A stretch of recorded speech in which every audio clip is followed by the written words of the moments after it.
Welcome to the stage, Karan Chopra.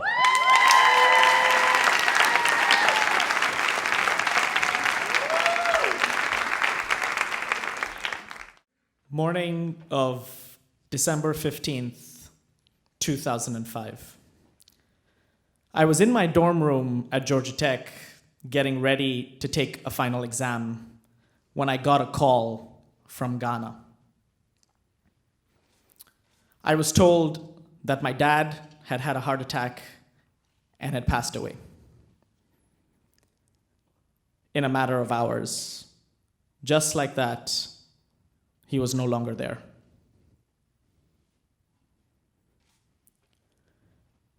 I was in shock, but arrangements had been made. My dad's boss had booked me on the next flight out to Accra to be with my mom. My dad had moved to Ghana in the early 1980s to be a maintenance engineer on a manufacturing plant. The money was much better than what he was earning in India, so he moved halfway across the world. A year after I was born, my mom and I joined him in Accra, and that's where I grew up. So our lives in Ghana centered around my father, but growing up, we didn't spend much time together. He would leave for work early in the morning, return late at night, often before I was awake and after I was asleep, 6 days a week, and Sunday was a half day. But I remember Sunday evenings when he would take me to a restaurant called Sunrise so I could have my favorite meal, chichinga, which are these skewers of meat like kebabs marinated in local spices, even though both my parents were vegetarians. These would all be memories now. On the flight over to Ghana, I couldn't help but think that we didn't have enough of these memories in our years together. See, my dad was not a very emotional person. He was not the one to say, "I love you," talk about his day, tuck me into bed, take me to a soccer game. He was consumed by his work, but that's what he needed to do to put food on the table. I wanted to spend more time together. I wanted to get to know him more. I had questions. What was it like to rebuild your life in a place that was so different from what he was used to? Did he like sports? Was he troublesome in school? When he was a young man, how did he decide what he wanted to do with his life? Question that I would now have to wrestle with in college. These are all unanswered questions.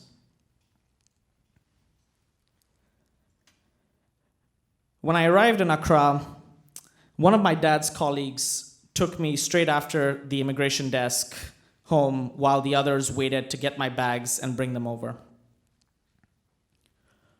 Over the next few days, something incredible was happening, something I can only appreciate looking back.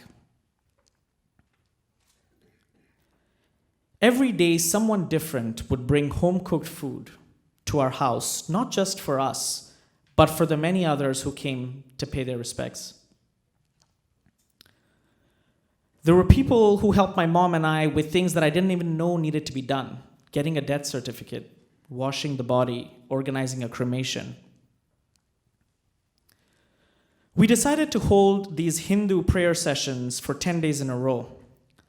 And on the floor of our living room house, there were tens of people crammed, Indians and Ghanaians alike, on mats in a small room. Some of these people I was seeing for the first time. Who are they? And why? What brought them here? After one of these sessions, a lady came up to me and said she was a sales agent in the place where my dad used to work. And she told me that my dad was the reason she was able to send her kids to school. She said she was out of work and no one would give her a chance, and it was my dad who gave her a job that paid school fees. A skinny, tall man was a driver on the factory floor, and he said that he could build his house because of my father. My father had given him a personal loan so he could build his home. And in Ghana, having a house is a sign that you have arrived in this world.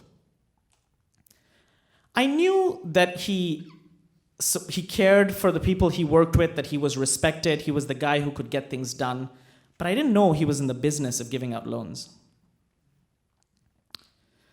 Mr. Singh is a manager that was hired to run the factory working for my dad. And for the first 3 months that Mr. Singh was in Ghana, my dad made sure that he got a home-cooked meal every evening for 3 months. Because he knew what it was like to move halfway across the world, and he wanted him to know that he had a home away from home.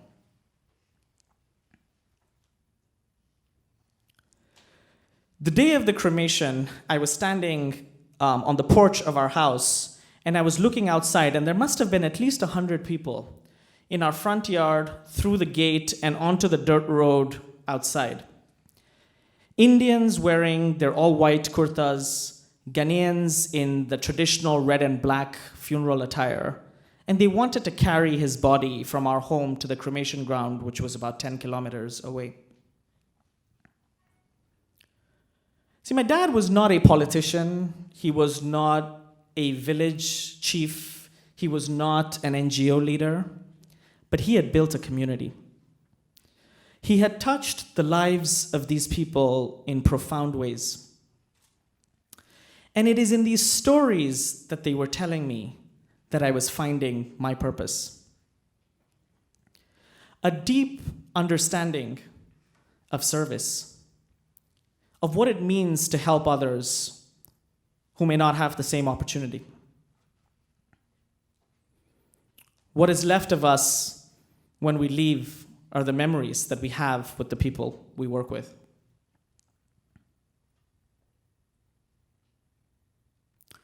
And it's this purpose and meaning that inspires my work.